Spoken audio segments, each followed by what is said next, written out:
कहते हैं कि दुनिया में मन सबसे ज्यादा शक्तिशाली चीज होती है। अगर किसी चीज को तुम पूरे मन से चाह लो तो तुम उसे हासिल कर सकते हो। ये मैं नहीं कहता, ये सभी महापुरुषों का कहना है। लेकिन अगर ये सत्य है, ये सच है, तो जो हम अपने मन से चाहते हैं वो हमें हासिल क्यों नहीं होता है? भाई, कोई भी इंसान अपने मन में दुख तो नहीं चाहेगा, लेकिन वो रहता तो दुखी है। हर इंसान अपने मन से तो कामयाब होना चाहता है, खूब पैसा कमाना चाहता है, लेकिन फिर भी वो कामयाब नहीं होता। भला ऐसा दुनिया में कौन इंसान होगा जो अपने मन में ये चाहेगा कि मैं नाकामयाब रहूं या मैं पैसा ना कमाऊं?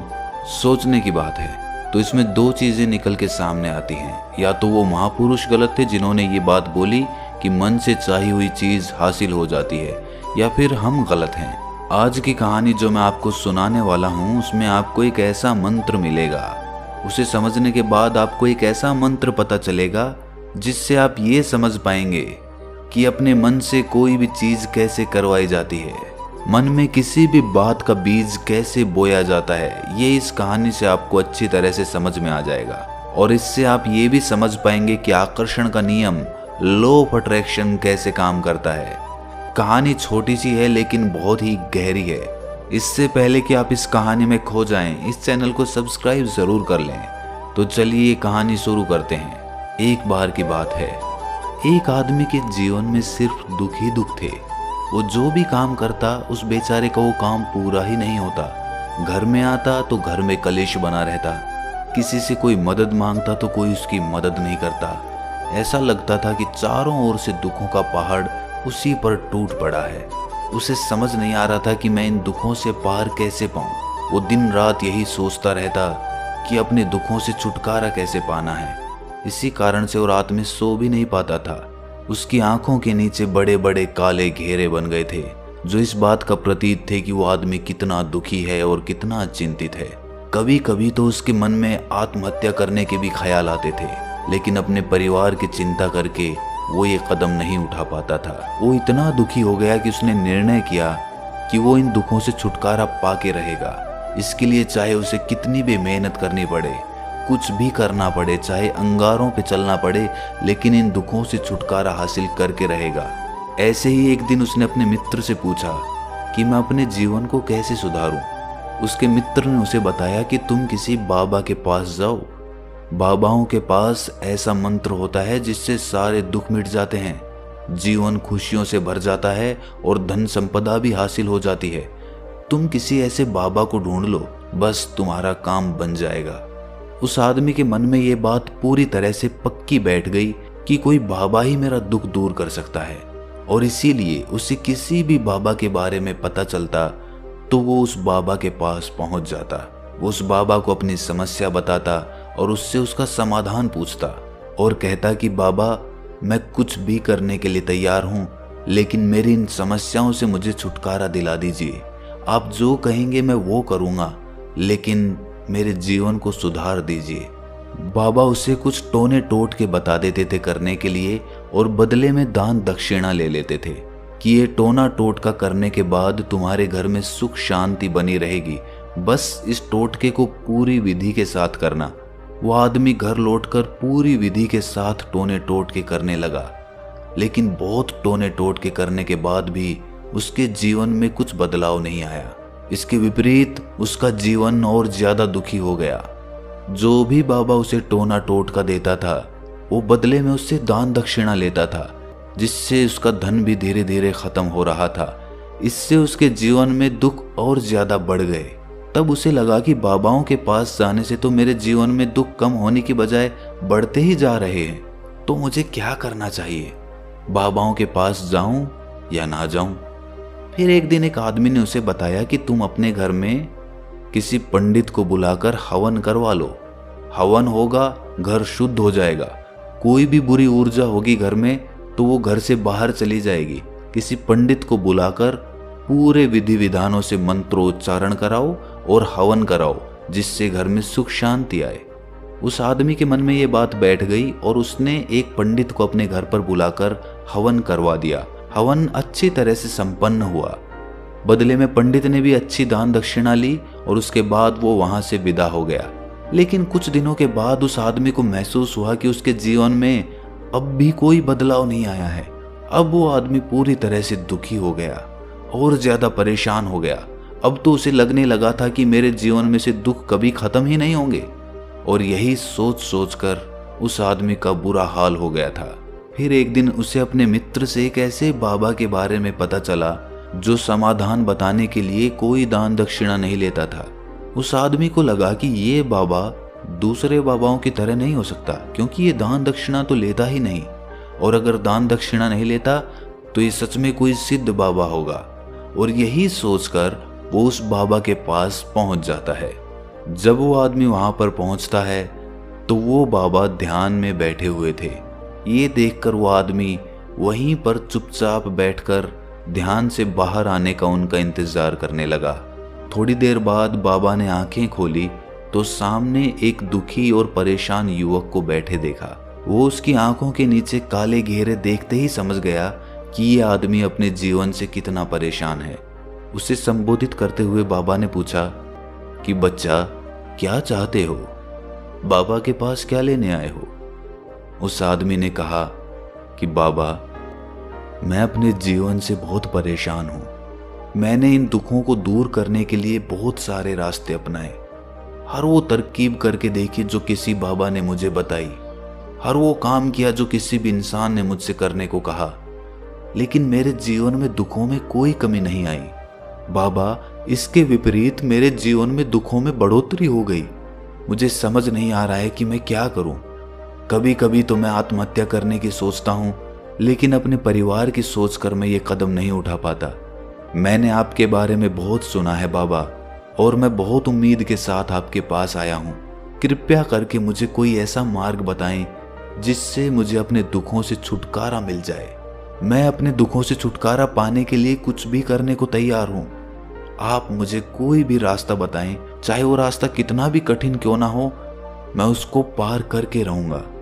बाबा ने महसूस किया कि आदमी तो सच में बहुत परेशान है।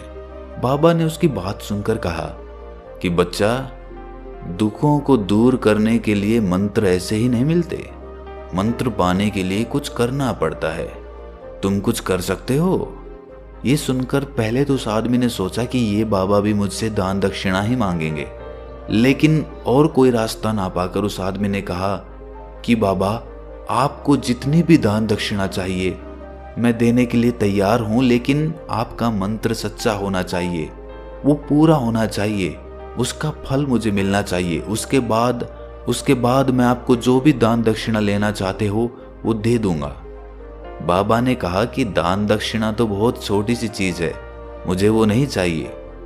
इस पर वो आदमी सोच विचार करके बोला, तो बाबा, मैं अंगारों पे भी चलने के लिए तैयार हूं, आप मुझे बस आज्ञा दीजिए।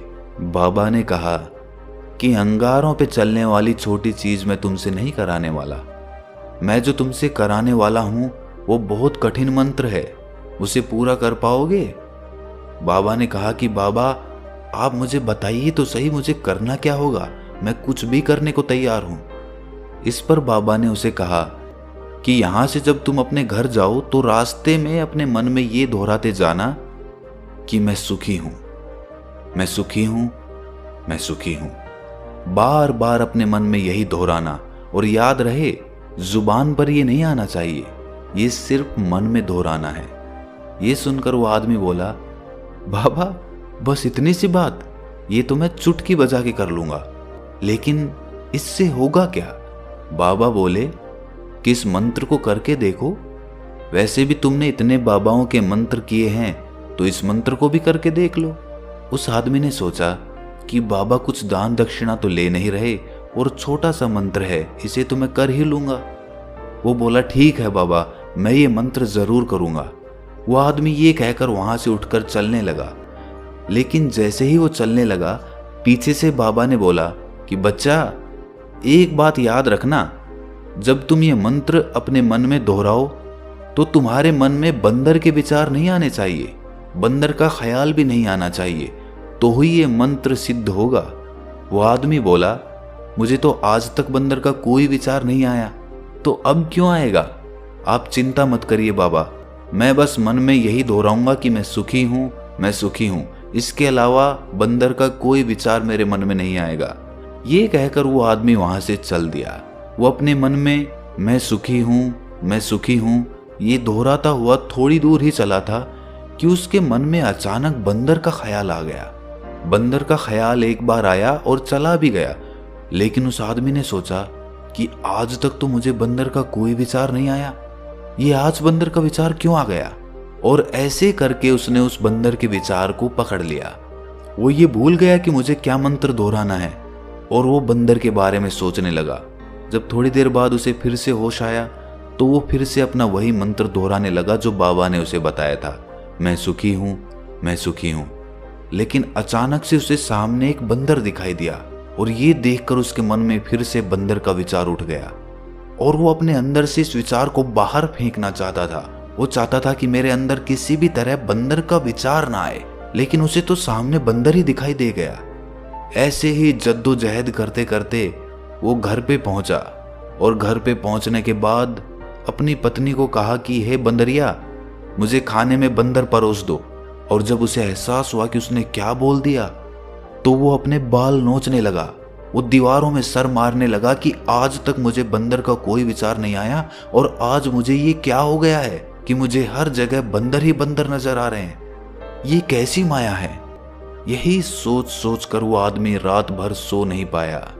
रात भर करवटें बदलता रहा और सुबह उठकर सीधे उसी बाबा के पास पहुंच गया और उसके चरणों में गिरकर कहा कि बाबा, पता नहीं क्या चमत्कार हो रहा है, आज तक मुझे बंदर का कोई विचार नहीं आया, लेकिन कल से जब से आपने मुझसे कहा कि बंदर का विचार नहीं आना चाहिए, तब से मुझे हर जगह बंदर ही बंदर नजर आ रहे हैं। उस आदमी ने कहा कि बाबा, मुझे तो आपके पीछे पेड़ पर बैठा हुआ बंदर भी केले खाता हुआ दिखाई दे रहा है, ये हो क्या रहा है बाबा।